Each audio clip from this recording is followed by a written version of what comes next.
Bonjour tout le monde, écoutez, je voulais vous faire une vidéo par rapport à une story que j'avais faite sur la vie en général. Alors en fait, il y en a qui vont prendre en fait les expériences de la vie comme une fatalité ou quelque chose qu'on ne peut pas modifier ou quelque chose toujours de négatif.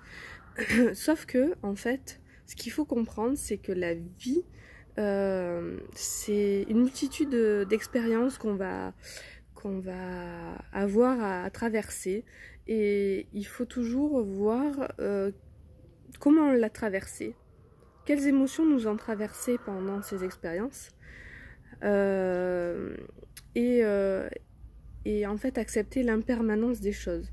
C'est-à-dire que tout ne peut pas être toujours tout beau, tout rose, tout ne peut pas être toujours tout noir.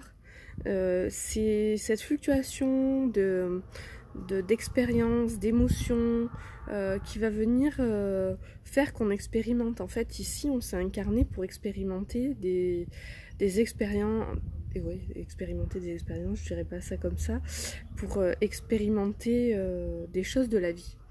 En fait, on s'est incarné avec un but précis. Alors, on ne le connaît pas forcément. On parle de mission de vie. Mais la mission de vie, en fait, c'est quoi? C'est de réaliser sa vie, quoi, et de se réaliser. La chose, la première à faire, c'est se réaliser. C'est pas réaliser d'être thérapeute ou d'être infirmier ou d'être maître d'école ou maîtresse d'école. Enfin, voilà, en fait, c'est ce qu'on va faire de notre vie qui va faire que nous, on se réalise, qui sera notre mission, en fait. On aura réalisé cette mission parce qu'on n'est pas tous faits pour être thérapeute. Tout le monde a envie d'être thérapeute, d'aider les autres, mais en fait la première personne à aider, c'est soi-même. Et comprendre qui on est. Et ça, c'est la plus grande expérience qu'on peut nous donner sur cette terre, c'est de se connaître, de s'apprécier, de s'aimer, parce qu'en fait on est là la personne avec qui on va passer toute notre vie, quoi. C'est pas notre compagnon ou notre compagne qui sera là à nos côtés, c'est vraiment nous.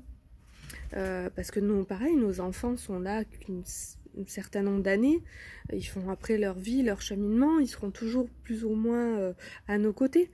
Mais c'est différent, c'est voilà, la personne avec qui vraiment il faut apprivoiser, c'est nous.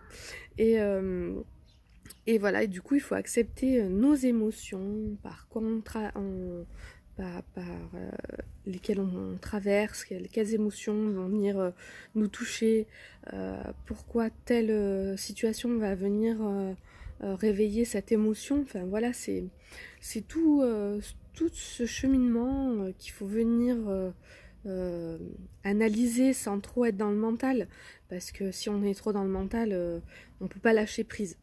Mais cette analyse fait que en fait on va comprendre, on va se comprendre, voilà.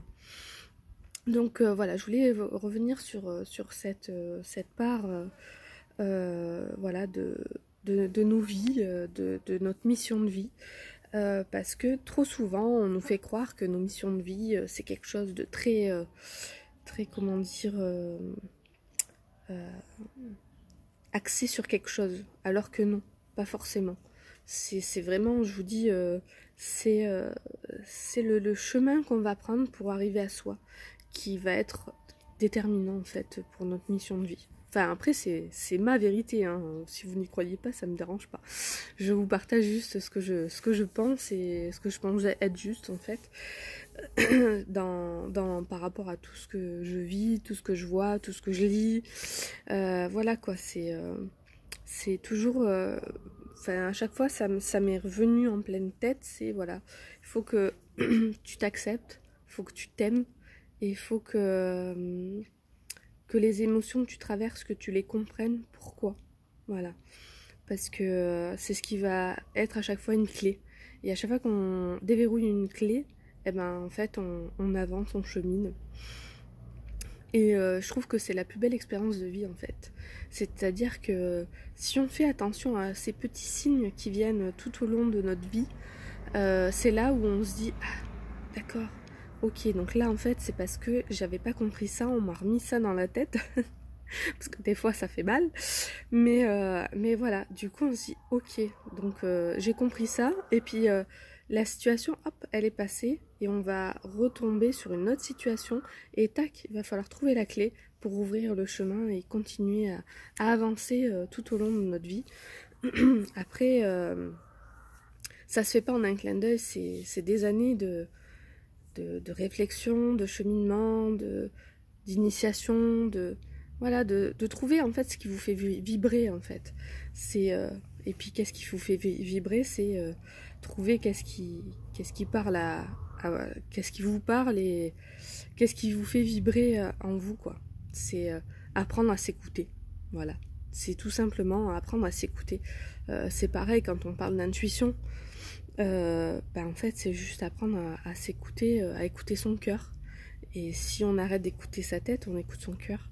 Alors je l'en parle souvent de ça, mais c'est tellement important en fait, on en oublie des fois tellement souvent de l'écouter, ce petit cœur, que parce qu'on est souvent trop dans le mental.